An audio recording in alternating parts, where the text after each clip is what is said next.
Hello everybody, and welcome to my answer video. Most likely the first of several, because, well, there are over 100 questions, and...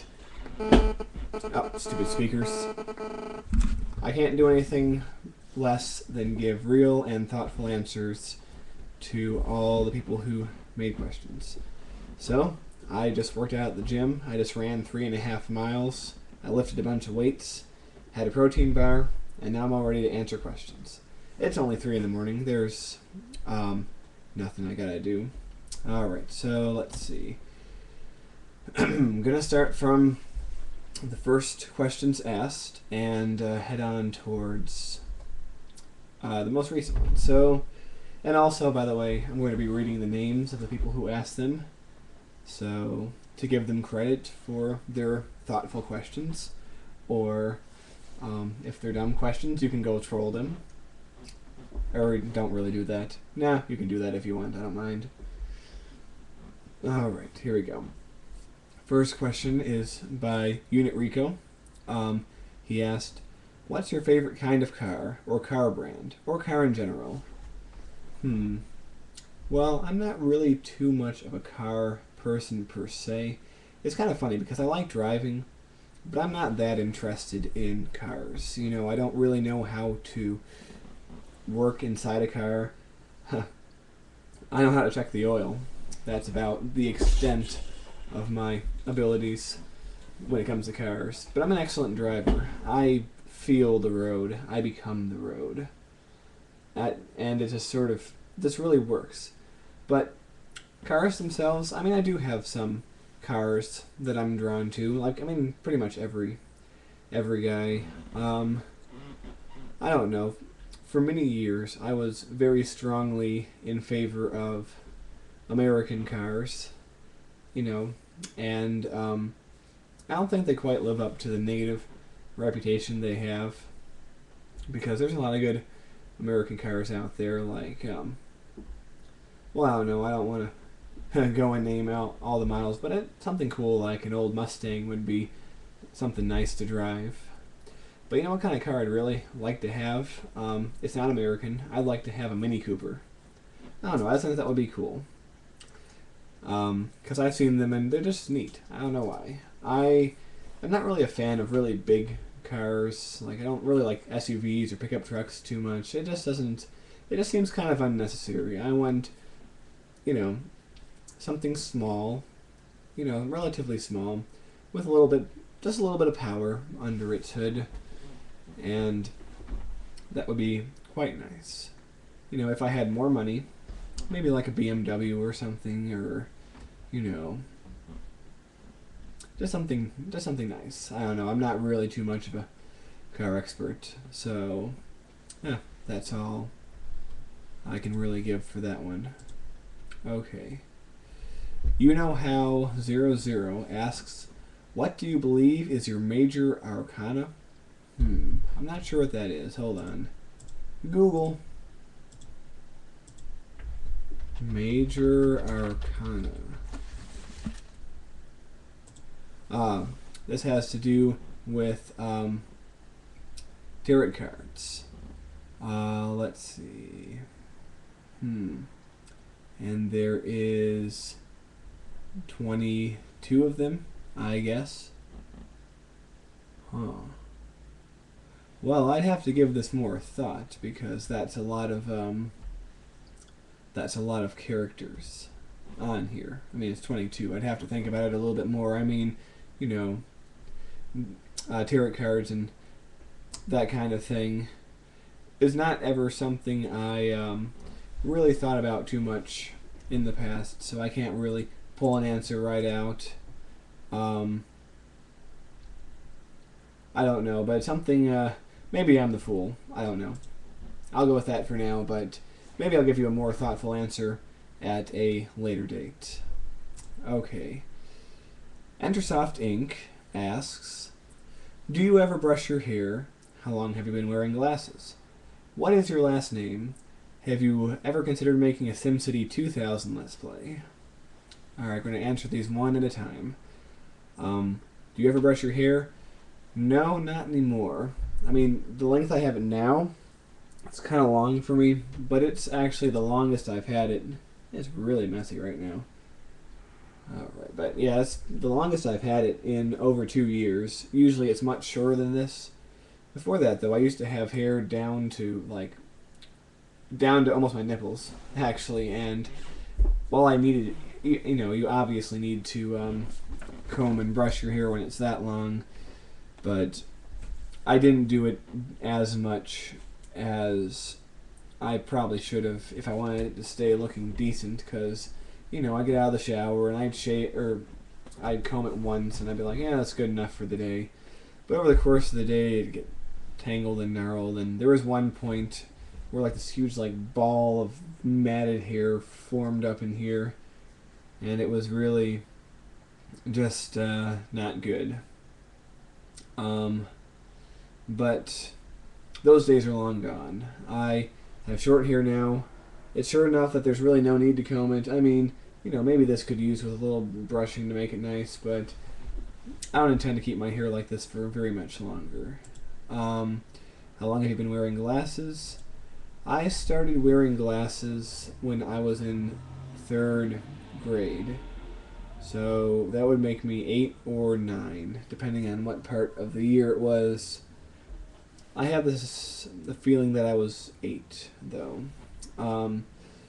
Because at school, they used to have, and probably still do have, once or twice a year, they'll bring all the kids down and test their vision and hearing and everything.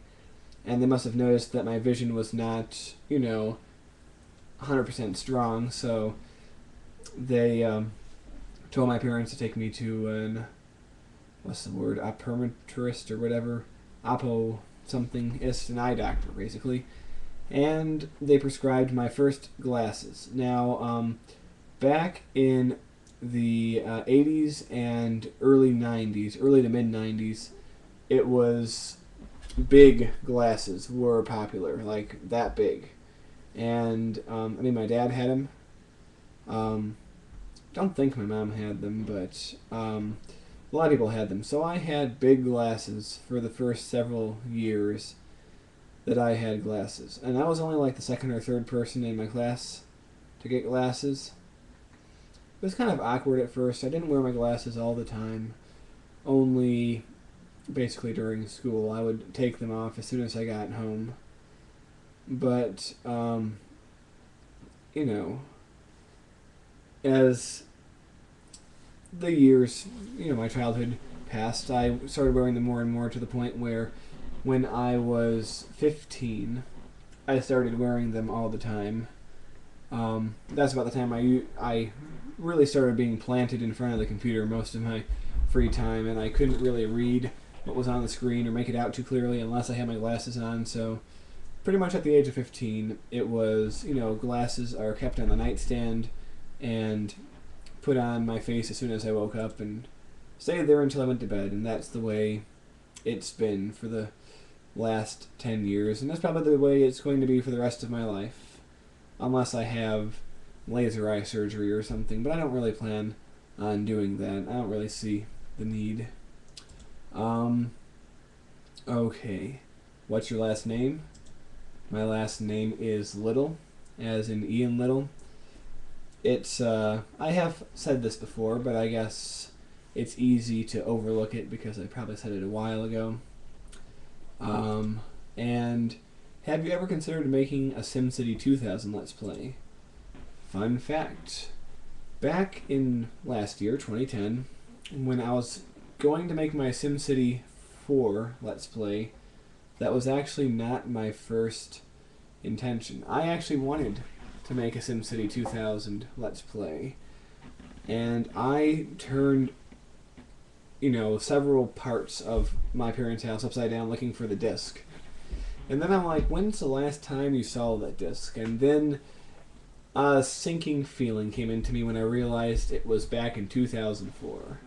Now that was 6 years previous, and something like 10 moves I had, counting dorms, apartments I had for a short time, times I spent at my girlfriend's, for extended periods of times, all those moves. And I'm like, okay, there's no way that this disc exists anymore. You know, it was probably thrown out or lost a long time ago. Even if it had stayed at my parents' house, they, you know, they remodeled my room and they remodeled like pretty much everything at some point. So who knows? So I'm like, what the heck? I'm going to skip right forward to SimCity 4 and do that, and the rest is history, as the cliche saying goes. This was, of course, before I knew about Steam or anything like that, but even so, I'm not sure SimCity 2000 is on Steam, and I couldn't find a good version online, or any version for that matter. But in the future, I would possibly do a SimCity 2000 game. I mean, that was my game, you know.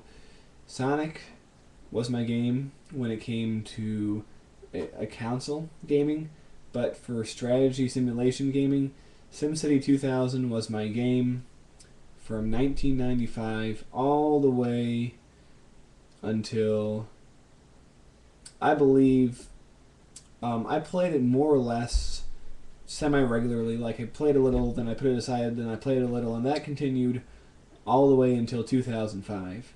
Now, keep in mind, I got SimCity 3000 in 1999, and I did play it a lot over the following years, but still, it didn't completely supplant SimCity 2000 for me. It was just something very, very classic, I guess, or something very meaningful to me about SimCity 2000. So, moving my mic, there we go. So that's what I stuck with. But now that I have SimCity 4, it's pretty much supplanted all those previous SimCity games. Although, I would like, for nostalgia's sake, and to show the younger audience who might not have grown up with the game, to show them what it looks like, and to show them what I grew up with. So I would definitely consider that. Okay. Brandedelemental, I probably pronounced that wrong, but oh well, asks, if you could establish a monarchy for yourself in any city in the world outside North America in a chaotic world, where would it be and why? If you have multiple answers, I would prefer to hear them as well. Okay, this is a bit of a confusing question. So, what you're saying is I become a monarch, like I become a king in any city. So basically I'd be the king of a city-state anywhere in the world outside of North America in a chaotic world. What do you mean about a chaotic world? Do you mean like nuclear apocalypse? Do you mean I'm going to be transported back in time to the Middle Ages or something? I don't know. But let's assume that it's just a generic setting where global rule has sort of broken down and everything. I would probably like to control a city along a major trade route. I'd want to be somewhere that receives a lot of naval traffic. I'd want to be a really important trading city, so that way everyone has to go through me, and all the merchants can pay me taxes and everything. And I'm trying to think where some cities like that would be. I mean, Venice springs to mind instantly, or Istanbul, aka Constantinople, or if we're thinking a more eastern location like Hong Kong, perhaps. So a city like that. Yeah, I'd like to have a city on a location with a lot of naval shipping. I think that would be cool. Although I'd also probably want to have one in an area where I can have, my peasants or my subjects, they can have large, expansive fields. Because I wouldn't be satisfied being the king of just one city-state. I would want to expand my reign outward. Okay, let's see. jmileur asks, are you going to make a Sims 3 Let's Play? Yes, I knew I was going to get this question at least once, and the answer is kumquat.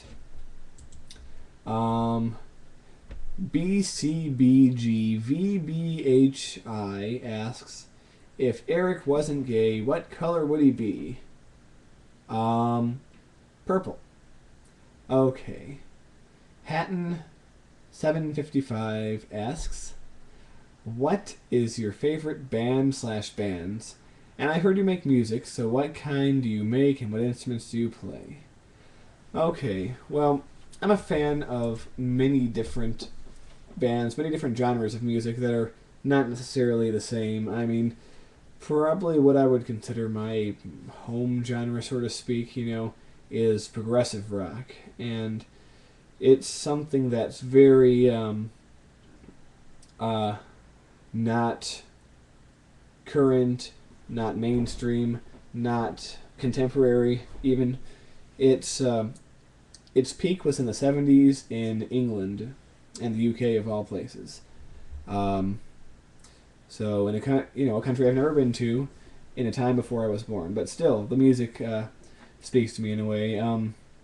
My favorite progressive rock band is Genesis, and they're probably more well known for their Phil Collins led, more popular era in the 80s, which is extremely awesome as well. But the earlier Genesis in the 70s, when they had Peter Gabriel, is some of the best music that I think that has been made in any sphere of what might be considered rock or popular music of any kind.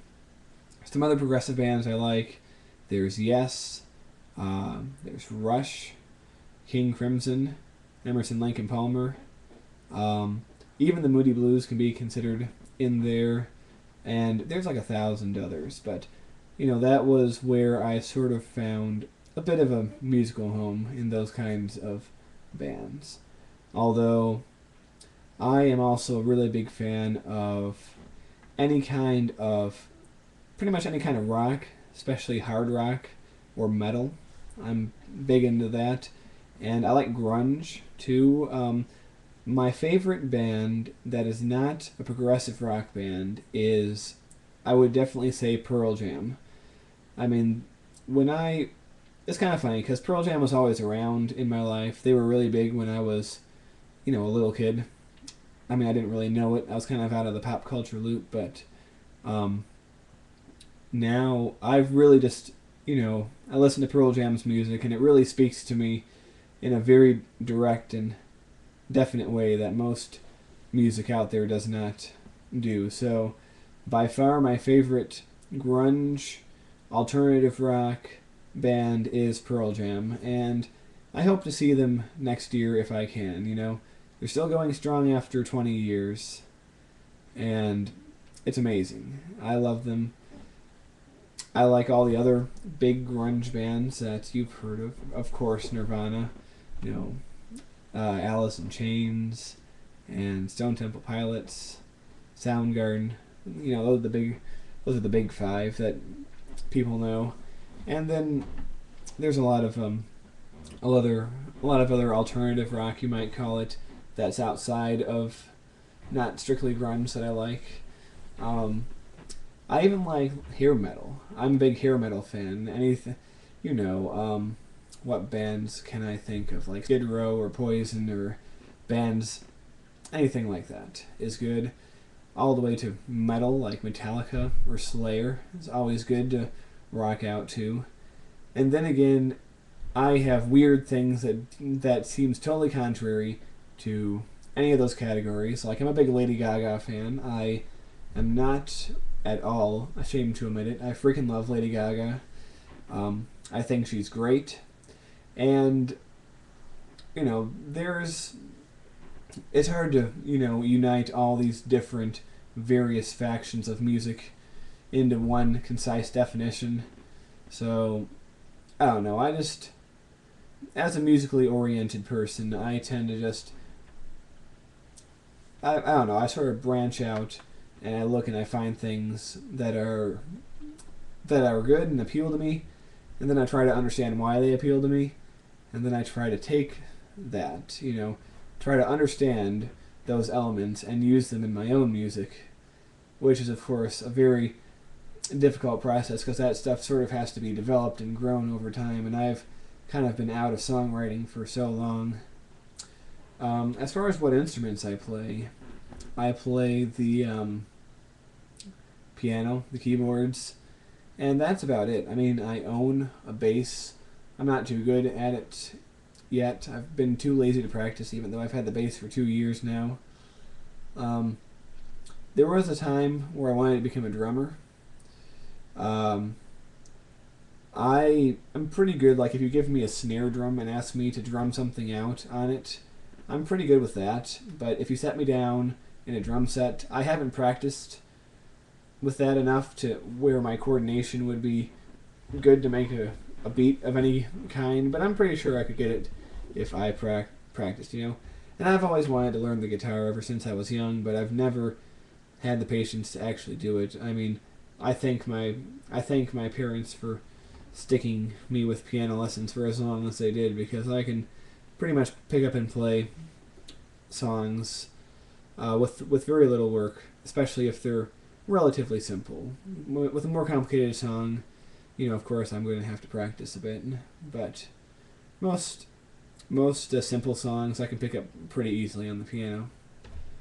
Okay. Cmbheadquarters asks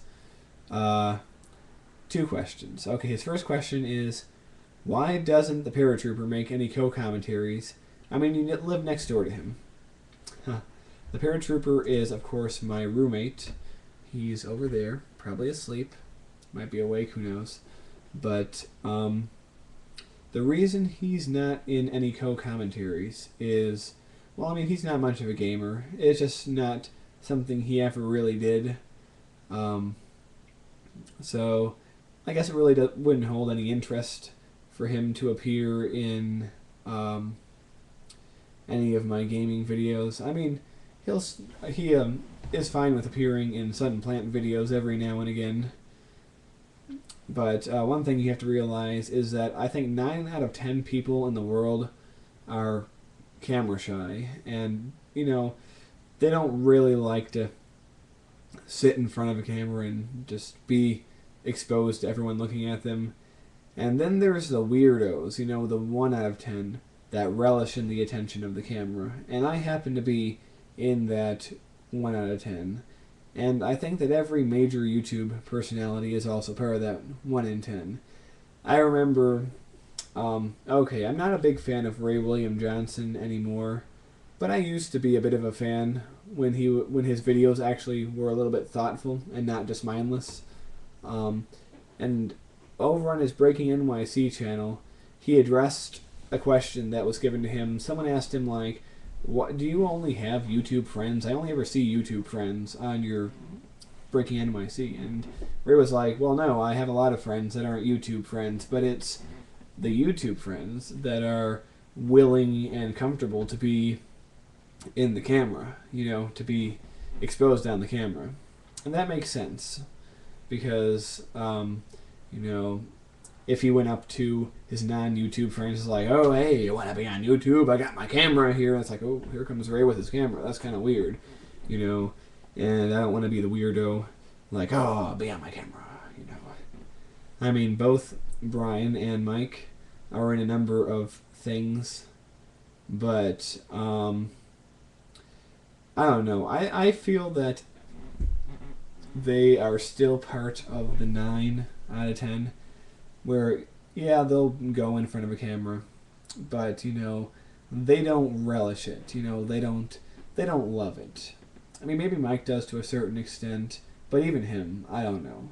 I think it's really out of the people that I know in real life, and even out of the forum members that I've gotten to know over this time, I'm the one who relishes in it. I mean, there might be others on the forum who will find that they love it and relish it just as much as me, but I don't think that anyone has come to that point yet. And your second question is, why don't you download some Sims 2 expansions off Steam? The show is starting to get bland. I think they would really want to renew it. Also, make more Sims 2 episodes, blah, blah, blah. I don't know. I don't really see the need to get expansion packs. I mean, I've played The Sims 2 without expansion packs for 6 years now, and I'm I'm satisfied. I'm happy with how things are going. I mean, do I really want to make my shows while learning how seasons work or how running a Sims 2 business works or anything like that? I don't know. I don't really want to. Don't really have too much of a desire to. I'm not going to. I'm not going to say never, but it's just unlikely in the short terms. And as far as making Sims 2 videos, yes, I know that I have been lacking in Sims 2 content. Since August, I've only made one Sims 2 video. In November, I made another Sue's World, and well, I mean, there's a few reasons and a few factors that you need to consider. I mean, I'm the kind of person where interests and activities kind of go in and out for me. Like, I'll be interested in something for a while, then I won't be interested, then I will regain interest in it. And I sometimes feel that even LPing in general has gone in and out. And it's sort of a downtime on my channel right now. I mean, I'm still uploading videos on an almost daily basis, but I don't feel that it's like my full oomph has been in it. Pretty much I've only been playing what I want to play, which recently has been Minecraft and SimCity 4. And they're just so easy to make. It takes practically no effort at all. I just, press the keys to start fraps up, and, once it's recorded, I just set the little icons that have the chunks of video. Put a number together that makes an episode, and then I compile them, and hey, there's an episode. Very easy. The only problem is very few people are watching either of those things. I mean, a few more are watching SimCity, but I don't know. If I might have 2,500 subs, but if only 100 or 200 are watching every video I make, that means it's a really bad ratio for the channel. I would really only get the good ratios if I made Sims 2 content, because I really do feel that most people are still subscribed for Sims 2, which kind of makes me worry if I'm like a one-trick pony when it comes to LPing. Like, I can do Sims 2 real well, make it really interesting, but everything else is just kind of meh. I mean, I don't know. I've gotten enough following on my SimCity videos and some other things that I know that's probably not true, but it still seems like my Sims 2 stuff is the most, it sort of stands out as being of a higher rung than everything else. And and it's also because I work on it a lot more. The average Sims 2 episode takes many hours of editing and recording and everything, and Windows Movie Maker just sort of kills it for me because it's just really frustrating to work with. And the most frustrating thing is, like, when you're playing through the clips to see when to cut and everything, the preview window bugs out and doesn't go through it correctly, and it really bothers me. I tried to circumvent that in Sue's World, but I did a very clumsy job of it, and I think it shows in the episode. But, so only so much I can do. I think maybe next year, if I get a new editing program, say Sony Vegas, I've heard that one's good. A lot of people use that. Maybe I will consider making Sims 2 videos more often, because there are times I sit and I think about the characters and I think about their stories and what I have planned for them, and I really get excited and I really want to make Sims 2 episodes, but it's the laziness plus just thinking, I have to deal with Windows Movie Maker. It just sort of kills it. But yeah, I have good stuff planned for all the main characters right now. It's going to be pretty sweet.